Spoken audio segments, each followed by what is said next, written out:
You're listening to the Anxiety Ridden Moms Club, the podcast for moms who love their kids deeply and still feel anxious, exhausted, and overstimulated. Here, we talk about the messy stuff, the thoughts we don't say out loud, the pressure to do it all, and the journey back to ourselves. Progress over perfection, always. Let's go.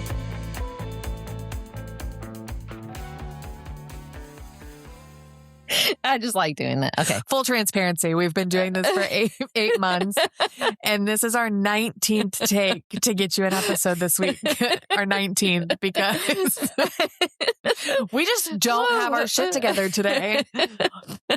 It's just not coming together today. Oh our thoughts aren't coming together. No, nothing is working. This is ridiculous. Our lives are not together. Our mics aren't working. Our headphones aren't working. And I can't see anything because my eyes just have water just pouring out of them nonstop because I can't stop laughing. She says it's due to age. It's due to age and it's due to too much coffee. She's like, please caffeinate yourself today.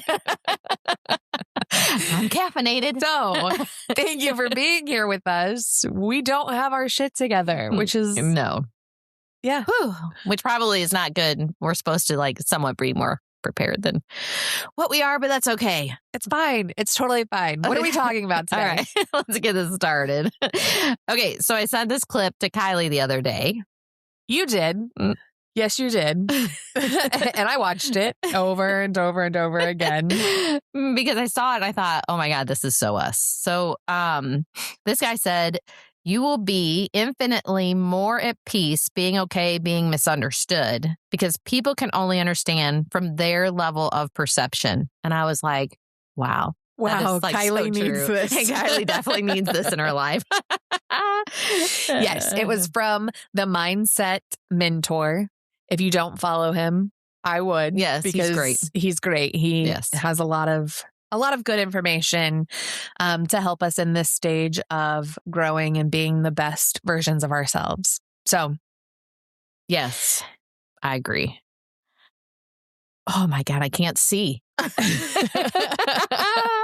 She's her eyes are just full of water. I'm just gonna let all of you guys know, as you get older, I was telling Kylie, your eyes just water way easier. You get way more sensitive. I know it's a hormone thing, but I think it happens even to men. And you pee your pants real easy too. Okay, go on. That happens after kids to me. Okay, the clip. Back to the clip. I liked it. I watched it. And my first reaction was, honestly, I don't like that. Well, why? Because I don't want to be okay being misunderstood. I don't like to be misunderstood. I want to be understood. Well, okay. Well, I think everybody to some degree feels that way. I mean, don't you? I mean, I think everybody wants to be misunderstood, wants to be understood. But at the same time, I guess what it comes down to is, why do you care if everybody understands you? You know, why? What is your problem? Let's get into it and decide what your problem is. Which one? Okay. So it can be little things, though. It can just be little things, like the way you come across, or the way, it used to drive me crazy because when I managed a bunch of people, I'd get feedback that I was intimidating. And that would drive me nuts. It would drive me crazy. But yeah, okay. Oh, all right. Now hold on a second. But on the other hand, you don't like to be intimidating. Well, I just saw another clip where it talked about how that's not a bad thing to be intimidating. Right. But I think intimidating also equaled bitch. Like, they thought that I was a bitch. And maybe I am a bitch. I think you are. Light bulb moment. Okay, so I don't think you're intimidating. I just think you're a bitch. I'm just kidding. I'm just kidding. Okay. I'm just kidding. That's you misunderstanding me. Because I don't sometimes, okay, I think my anxiety, sometimes the stress of a situation makes me come off like a bitch, when really I'm just trying to get through it in the best way or the only way that I know how. But that's a good example of being misunderstood. I genuinely think I'm a decent human being. I don't think I'm a bitch. Can I be bitchy? Absolutely. Who can't? But I don't wake up every morning to strive to be a bitch. But I think people think that I am. And it drives me crazy because that's not who I am or who I want to be or who I want to portray myself as by any means. Yeah. But I think that, honestly, even in saying that, don't you ever feel like when it's as a woman, that's what everybody always just simply says? Like, even if a woman is assertive, she's a bitch. You know what I mean? Like, let's be honest. And if she's very assertive, she's a cunt. I'm just saying. It's just the truth. I'm just but you know what I mean? Like, so like when you like ultimately being intimidating, which is really the most appropriate, but we turn it into realistically.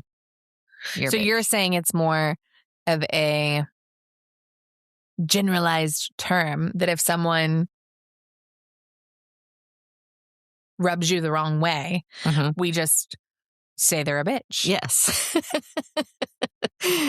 Yes. Huh. Okay. My opinion. I could be wrong. But think about the people you've ever called a bitch that's like that you've worked with for or whatever, that you have an opinion about that's, or, you know, and it doesn't even have to be what that is you the think. definition of a bitch? That doesn't even mean, well, I mean, it's on what you want, how you want to say I'm going to ChatGPT. What is the definition? I'm other than a female dog. So you might want to put that in there. We don't want to hear that definition.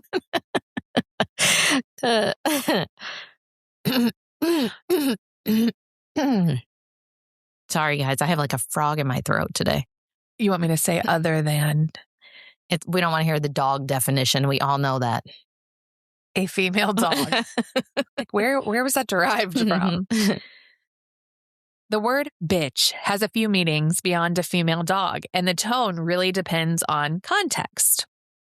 Number 1, as an insult, most common usage. Okay. It's often used to describe someone as mean, unkind, difficult, aggressive, controlling. I bet I've been called all of those things once upon a time. Which leads to you being a bitch. When directed at women, it's historically been used to criticize women who are assertive. See, I told you. Direct, not compliant. Not nice enough. That's why it carries such a strong gendered edge. See? It's often used to police behavior. That's so funny. I didn't need ChatGPT, but she did. I did. Give you guys a definition of a bitch. That's so funny because when Brad makes me really mad, I'm like, stop being a bitch. And I am referring to him as a female pain in the ass. Interesting. Okay. It as slang, in some settings, it can mean a complaint, a difficult situation. This traffic is a bitch. Or playful banter between friends. Tone matters a lot here. Fair. See, I told you. I didn't need no ChatGPT. Look how smart I am. So I am here to announce to the world that I'm not a bitch. I'm just misunderstood. I am. I'm blaming my anxiety. Oh, yeah. Boy. It's my anxiety that makes me a bitch or makes you perceive me as a bitch because it's not my problem. It's all of the things that have happened to you to make you insecure. And that's why you think I'm a bitch. Does that make any sense? Isn't that kind of bitchy what you just said that? I have no idea what I just said. I have no idea what I'm talking about. I told you we did not have our shit together today. I think, okay, but here's the thing. I think there are plenty of times that we've all felt misunderstood, whether it is relationships, it's at work, it's in friendships, it's with the lady at the store that you're trying to ask for help and she's not understanding what the hell you're looking for. And yet you feel like you're really giving her a good description, right? So we all get frustrated and upset and angry at times. And sometimes I think that everybody should just take a deep breath. Because ultimately, my perception of you or yours of mine really shouldn't freaking matter. Like, you know, someone else's opinion of you is none of your business. Like, seriously, at the end of the day, I understand. I mean, sometimes that's when you just say, okay, obviously you're not understanding what I'm saying. You know what I mean? And it just is what it is. If you just keep going on and on and on, like, unless there's a real purpose that you have to make sure this person understands that, like, you're a project at work and you're working on it. Yes, you have to be on the same page. They have to understand you. You have to understand them.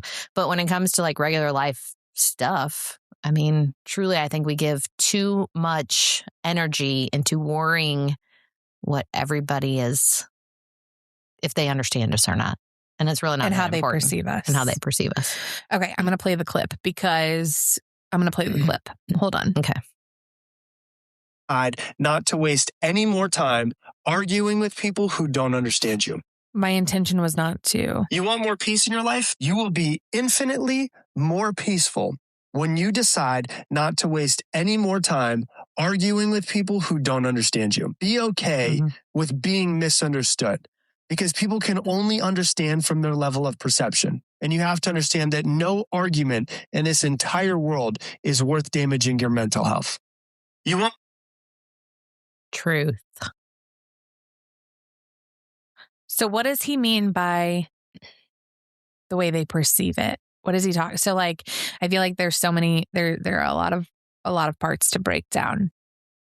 He's saying, I mean, ultimate peace comes when you just don't give a shit what other people think. Yes. Right? Yes. And that you have to be okay being misunderstood. So how do we get there? How do we be okay with being misunderstood? Because for me, and in the place I am in my life, and I'm trying to be a better person and rebuild, and rainbows and butterflies are coming out of my ass, like that, great. But that's not the reality. The reality of life is, life is hard. And relationships are hard, whether that's friendships, family ships, relationship, you know what I mean? Like relationships are hard. And God, I know what you're going to say before you even say it. Oh my God. I hear you saying in my head, it's communication in all relationships and being misunderstood and blah, blah, blah, blah, blah. It's communication. It comes down to communication. So it does come down to communication, but it also comes down to being okay with who you are. Liking yourself. Some people have said, I've heard when I was younger, even there was a lady that I knew that she would go to the movies by herself. And I'd be like, you go to the movies by yourself? Like, who wants to do that? Fucking weird. Like, that's not normal. I've never thought about it. She's like, oh my God, sometimes you should do some things just by yourself. It's really enjoyable. And talked about how like having a relationship with you. You know what I mean?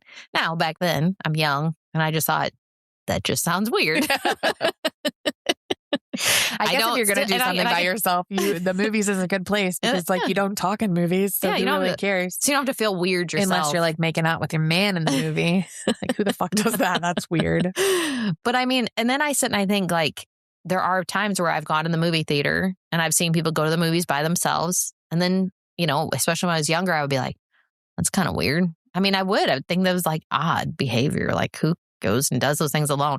But I think it is ultimately, at the end of the day, you have to like you.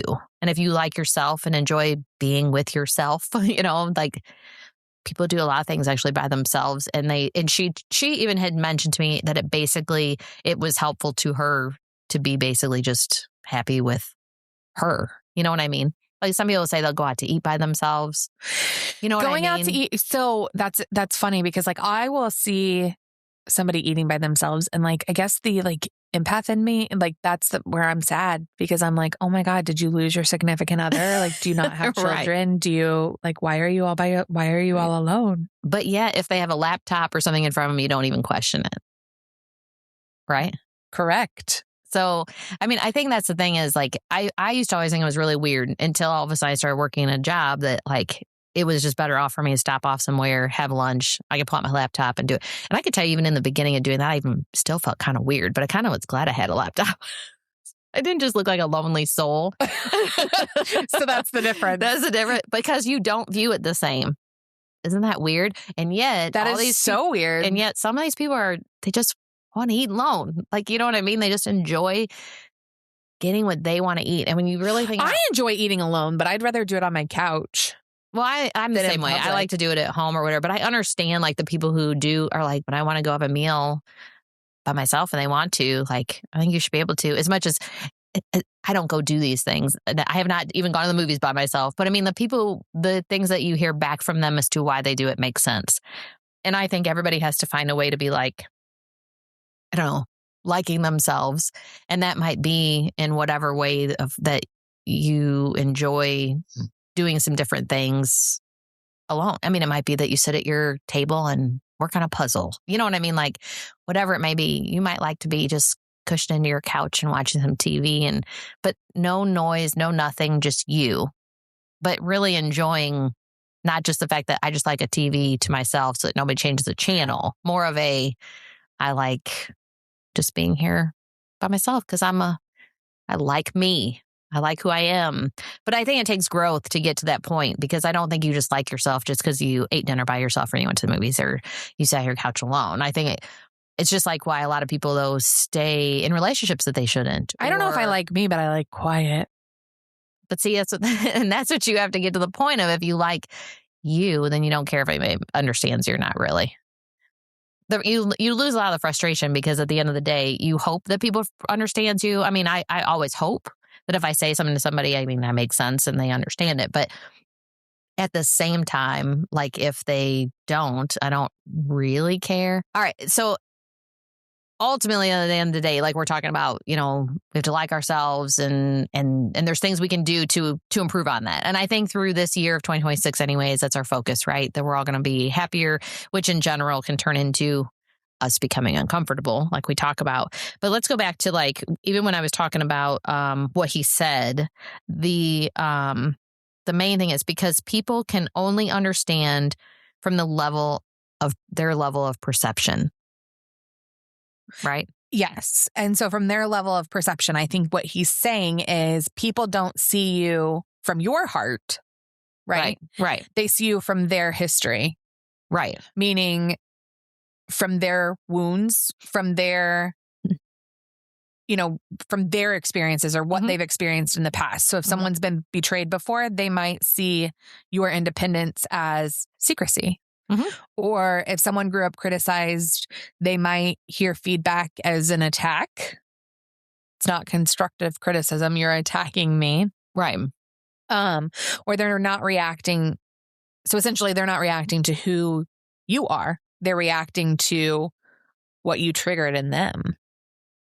And I think which is wild. Because if you think about it, I mean, that's the whole thing. You can explain yourself and still they don't understand it. They don't even know what you mean. Or they don't care because you triggered them. So they're in a place of anger, disgust, hate, whatever it is. You know what I mean? Like, and sometimes it can be too. I mean, think about people that, like you said, when they don't really know you and then all of a sudden they're like, oh my God, when I first met you, you were so intimidating. Or I thought you were a bitch. Or I thought you were, stuck up or whatever, or super shy, whatever it could be. In whatever moment you're in, they could have a perception of you and they don't know anything about you. Because of my face? Yes. I just want to punch it. I just have a face you want to punch. Okay. But you know what I mean? Like, I think that's the thing. We can be misunderstood with somebody else the moment you meet them. If they have where they wish that they were more assertive or they wish that they had different attributes that you have, and then they get a maybe jealousy feeling or an insecure feeling off of you, it changes what that person thinks compared to the next person who's extremely assertive, very confident, happy within themselves. All of a sudden, they think something different of you. You know what I mean? Yeah, if they're more confident than you, then they might think that you're a dumbass. Sweet. So I'm either a bitch or a dumbass. But I don't care. Right. Because it's your perception of me. Yes. And I think that that's the thing is we get I'm confused. I don't even know who I am or what I'm doing. Because I think at the end of the day, we get too caught up into what everybody else is thinking. And realistically, truly, the only people that matter or should matter are the people who live in your home that you love, that you have, that understand, really do know who you are. And the rest of the world, I mean, you hope you meet people along the way and you build relationships and stuff, but it doesn't happen overnight anyways. And some people just, like we talk about, just don't like you. And that's okay. Who cares? And some people are never going to understand you because They're, like it says, their experiences in life are totally different. Maybe they don't want to. You know what? I'm sick of people passing judgment on me or other people because they've never taken the chance to get to know me or other people. You know what I'm saying? Like, I'm gonna reel this back to the Nora stuff. Like, sometimes people are just mean, or they don't want to know you, or they don't want to know your intentions, because if they wanted to know your intentions, then they would at least have the decency to ask instead of just jumping to conclusions or thinking what they want to think, or it's all coming full circle for me right now. So where do we start? And like I said, I want to circle back on the anxiety too, because I think that anxiety and the way that anxiety presents itself can make the perception of me different. You know what I mean? Because I'm anxious, so I'm fidgety. That may lead someone sitting next to me to think I'm on meth. You know what I mean? Like, yes. Well, I mean, that's the thing. I think the reality is that when you have anxiety, is the problem is anxiety makes you spiral. So ultimately, if somebody doesn't understand you, then you're like, okay, well, but I think I'm making sense. So let me explain it to you again. And they're just still like, yeah, okay, whatever. And it's like, well, wait a minute, just like the whole, why don't you like me? Well, wait a minute. You think I did that? Well, let me prove to you I didn't do that. Like, we waste so much energy on doing that. It's such a waste. Okay, like, so wait. Like, when you first were around me, what did you think of me?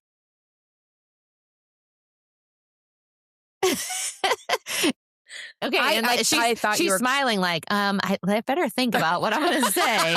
Just say whatever the hell. I don't give a shit. So what is it that you think a lot about me? I thought you were quiet. Like, I thought you were, well, I thought you're like a sniper.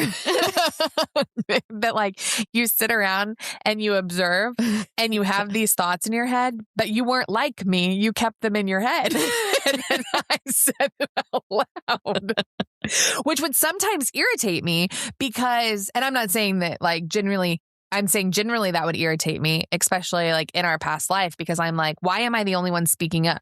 None of you, all of you are experiencing this, the same thing, whatever it may be, but I'm the only one speaking up. Why am I the only one who has to, why am I the only one? And here's the thing, I can be honest with you. It's so funny that you say it, because no matter what I'm at, people always say, I expect you to like say more and jump in or whatever. And to me, if I feel like it's falling on deaf ears, I don't know why I'm bothering myself. You know what I mean? Like, if I was to sit and tell you, you need to fix this and stop doing this, and this needs to work this way and that way. And you're like, oh yeah, sure. You know what I mean? Like, I'd be like, okay. And then somebody's like, seriously, she needs to fix that. I've told it to her 10 freaking times. She's not going to change that. Or 10 other people have told her that already. Do you see a change? No. Okay, then why am I talking about it? Because that is what causes me then the frustration, aggravation, and then I become mad. Because I look at it as, I've now said it enough times. Now it's really more of an issue in my mind to where it's going to start ticking me off. And then now it's going to create me, especially in a work environment, to be so frustrated I'm not enjoying what I'm doing anymore. Yeah. So I thought you were the quiet kind that kind of sat in the back. And then when you were going to start shooting people, like eventually, you know what I mean? But like you never did. That climax never came. You know what I'm saying? Like, and so now, looking back, I am obviously envious of that. Like, you had the ability to keep your fucking mouth shut.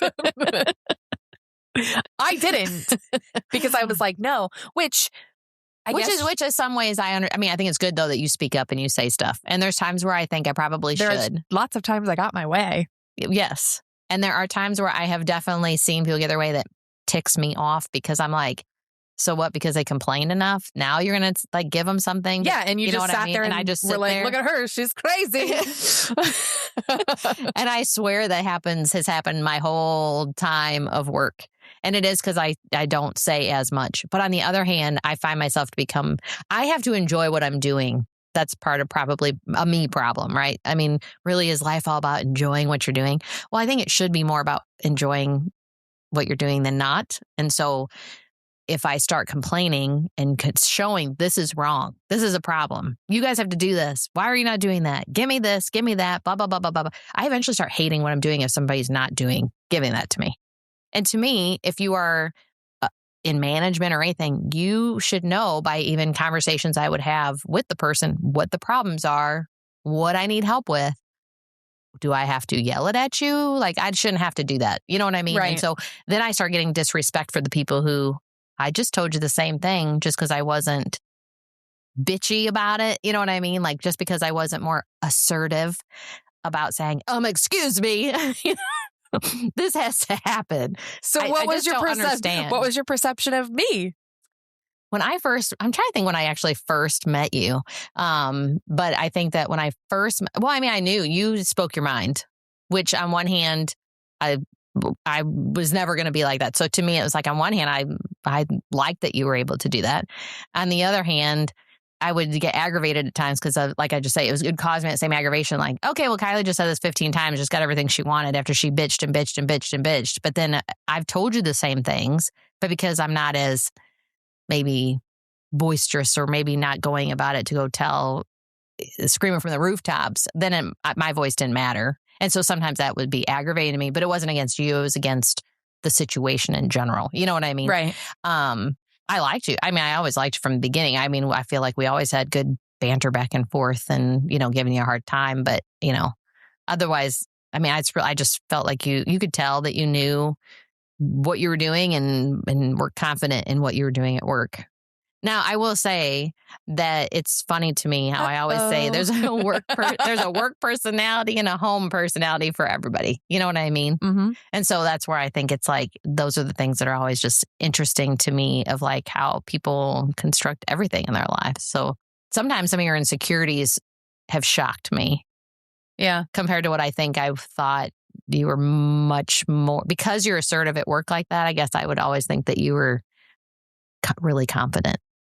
Yeah. And at the end of the day, I think I'm more confident in myself than you are in yourself. Oh, 1000%. I think for me, I used to joke, like, obviously living in Illinois and I worked in St. Louis. I'm like, once I cross that bridge, I'm a different person. Yeah. And it went the other way too. Like once I crossed that bridge, and honestly, I was freaking exhausted. Like it gets exhausting to fight all day, every day for what? And so then I would come home and I would be like, whatever. Yeah. I don't care what we're eating. I don't care what you do. Like even with my kids, like I ran a tight ship at work, but at home it was polar opposite because I was sick of fucking running the ship. I was sick of, you know what I mean? So it's like, do whatever the fuck you want. Just leave me alone. Yeah. And now I regret a lot of that because I feel like there were moments that there were lots of times that I wasn't present with what I was doing at home.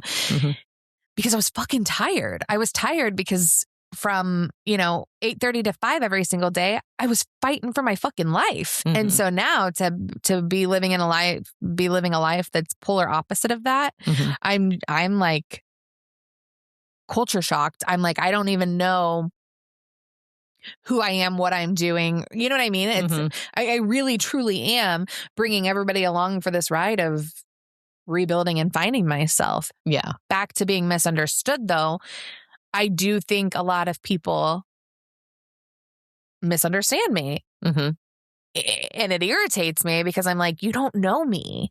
You don't know me. And then to the people that don't know me, to the people that live with me, if Brad was to misunderstand me on something, I get real fucking mad. Yeah. I'm like, you're not understanding me. Yeah. Like, just shut up and listen to what I'm telling you. And that's where I think this clip is important. And it has been replaying over in my head for the last couple of days because why am I wasting my energy getting pissed off that you don't understand what I'm trying to say?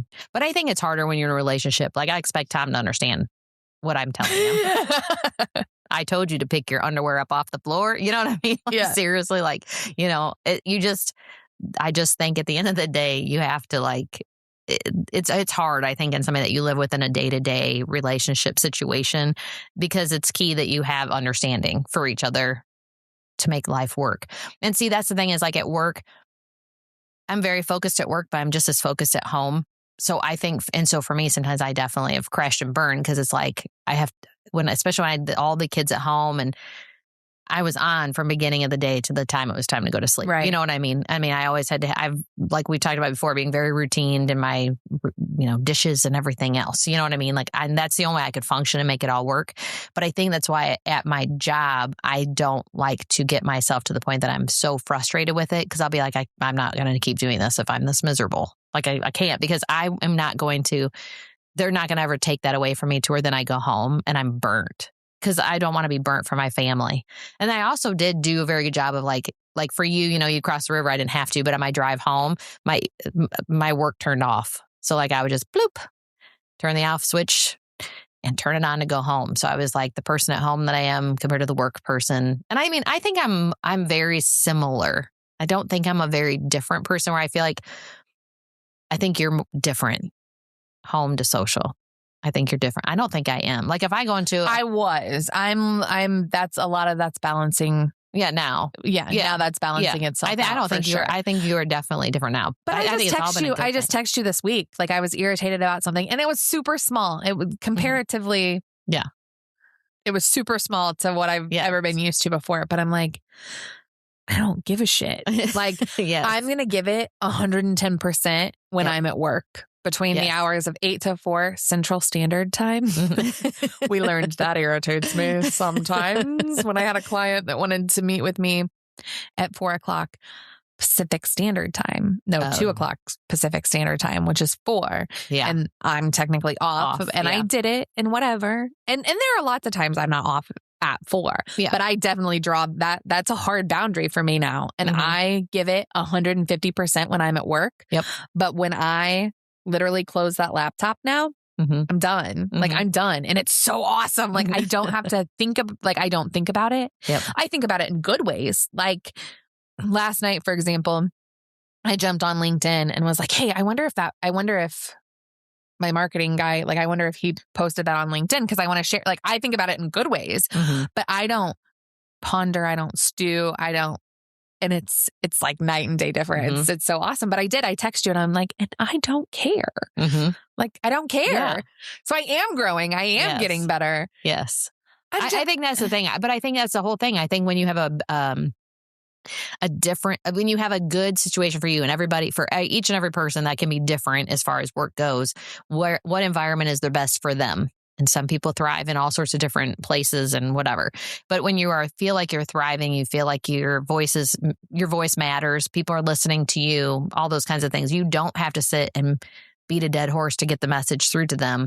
I just think in general, it just creates to where you can be like, okay, like this is fine. And I can let certain things go. And some things are going to happen. Just like at work, something is always going to go wrong. At home, something always is going to go wrong.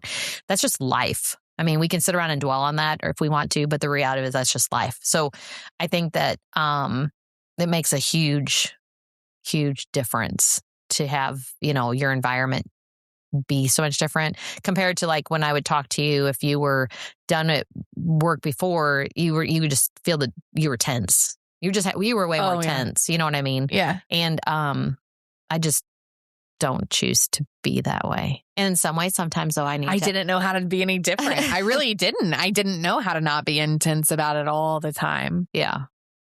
And it worked for you in certain ways. I mean, it's a good thing. You know what I mean? It's just, it was a good thing. On the other hand, I mean, it's bad if it drains you to where when you come home. I think it happens to a lot of men. Men will go to work all day till they're so drained from whatever it is that they're doing. And then they come home and they want to be just left alone and sit on the couch, and people just leave them alone. And I think and then women try to pick up the pieces, well, dad's just tired. That was me. And I think that's the problem. The hell alone. and I think women have it happen too. I just think I'll say this, in the past, I think it was more of a man's situation. For sure. Go on. I didn't mean to cut you off. Sorry. That makes sense. No. It was just last night that everything was quiet. Like, Brad's new job, he works 5 to 2. So like he was asleep at like freaking 7:30. Yeah. The kids were at their dad's. And I was like, oh my God.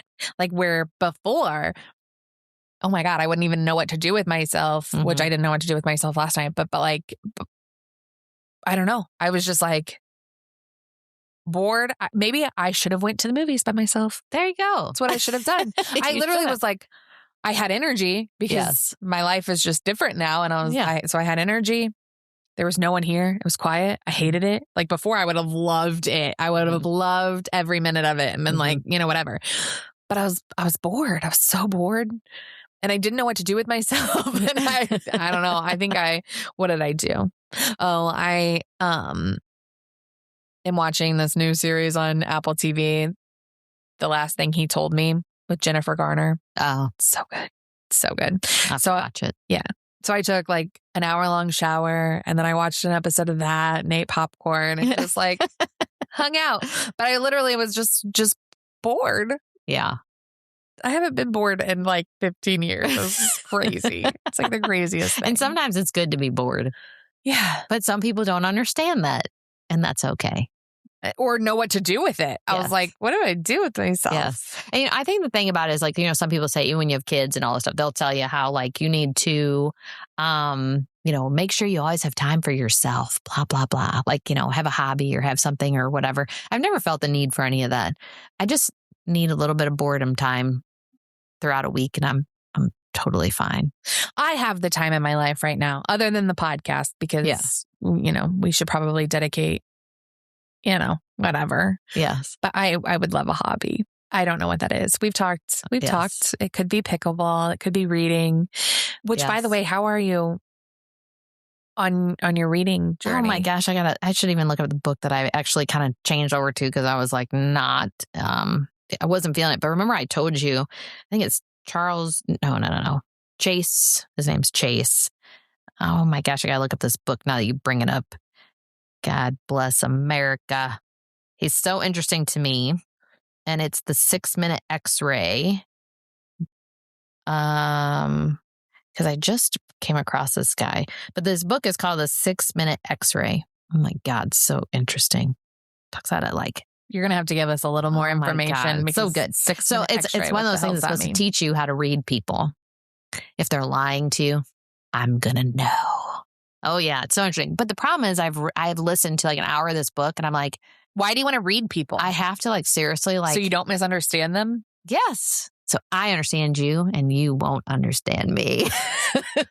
Sounds like the most boring book of all time. Oh my God. It's so interesting though, because it's like, I'm literally going to have to take notes, which is the only frustrating part because I don't have a lot of time to like sit down and listen to this book and take notes. That's the only thing that's kind of hard for me. So I'm either going to have to listen to this too many times, which it's not like a book you read. I'm reeling right now because I don't know why you want to. Because it's so interesting. Okay. Because, well, one, I'm in sales, so it just interests me anyway. Okay. Fair. Because that way, at least I can, it does help you if you know that like you're interested or not interested in what I'm talking about.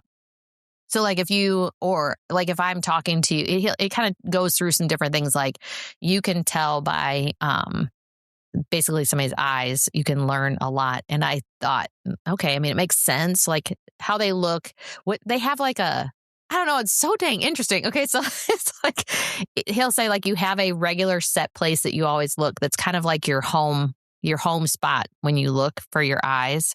And so if you look the opposite direction, it's because you're being deceptive or, so it's little things like that. You can learn like, oh, this person when they're thinking, because if you ever, and he even said, try it. Like if and I wish I had a question on time because you didn't prepare me. I was going to be talking about this book at the moment, but like, he like would say, okay, I'm going to tell you if it's real. And he gives you like a question. Well, it's not a question like, what's your name? Because if you ask what somebody's name is, they don't have to look a different direction, but at you, right? Because they know it. Because here's my name. But if you had to give me a question like, when you were a kid, what's something, I don't know, what color shoes was it that you loved or whatever? There's always, if you're thinking and like going, okay, I got to think of where that would be. There is always a certain spot you tend to look. Like, it's like you're searching for the file in your brain and it's true. And so like he gave these questions. I'm like, oh my God, this is so crazy that when you really start to think, you start to look a certain way and you have a certain you just automatically. He said, this is not something you do consciously. It's something you do subconsciously. And so my husband's like, yeah, whatever. Okay, try it on me. And I'm like, again, like he's asked me when I don't have I wish I had the questions in front of me right now because I got to take notes on this stupid book. But like, I told him, and I could tell you he was trying to not move his eyeballs, and he still did. And I said, I already figured you out. And it was like, because he would quickly shift his eyes to one side. Now he goes to his left, I go to my right. And so I was like, oh, very interesting. He also talks about like body language. So if I'm talking to you and you're like, let's say, I would say, oh my God, you look like you just went on a vacation. Most people immediately want to start telling you all these great things about the vacation, right? He said they will always, like, if let's say they're talking about and they use like their right hand, they'll tell you, oh my God, I had fun. I had this, I had that, blah, blah, blah. So great. The sun was shining. I mean, I love to be on the beach, blah, blah, blah. And then all of a sudden he, like you're to say, it sounds like it was great, but was everything going really well? Did you have anything like bad things that happened? He said they will switch sides. And all of a sudden they'll start saying something negative and you'll see them either lean to one side or do something, you know what I mean? So And so you learn that person's positive side to negative side. And so if you're talking to them and you want to be more positive, you lean to their positive side. So freaking interesting. I don't know, you guys. This is kind of freaking me out. We don't need her to be anymore. I'm going to learn all this stuff. And then I'm going to work on it with Kylie during these things. And I'm going to say, okay, just so you all know, Kylie's lying. She's lying through her freaking teeth. But this guy is like I don't know, he's high ranking kind of guy who has done tons and tons of like talking to people in interrogations. And so he's really good. And it was kind of funny because he even said his mom had him come over and he was watching, he was over and visiting her or something. She was watching like The Bachelor. And she was like, oh my God, I love that girl. She's the sweetest thing. That's who he should be with. And he told her why that girl just lied to him 3 times. And she's like, what? What are you talking about? And he's like, I can show you. And so he goes, luckily you can rewind now and look back. So she went back and he showed her each and every time what she did to prove that she was being deceptive to that guy. And then she's like, oh my God, I need you here all the time while I watch The Bachelor. And he's like, that's what my education is for. The Bachelor. Huh. Very, very interesting. But it's super, super cool. So cool. Yes. After I get through to a point that I like get my notes and I can get through everything, I will then share more about it. But it's so seriously interesting to me. Huh. So yeah, I kind of shifted gears, and I know it's not all about like helping my anxiety, but it will in certain ways if I understand people better. Just like I don't want to be misunderstood, but at least I'm better about if I understand other people. Make sense? Makes total sense. Because then if you're not understanding me, I'm okay with it because I've now understood you. You're at peace. Yeah. See? Totally awesome. So where do we go from here? I don't know. What are our next steps to being peaceful, being okay, being misunderstood?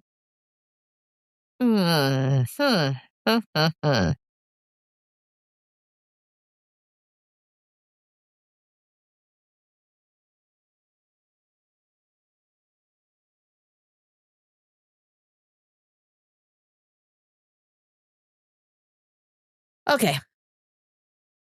I think it looks like this. You clarify once, maybe twice, 3 maybe times twice. A lady.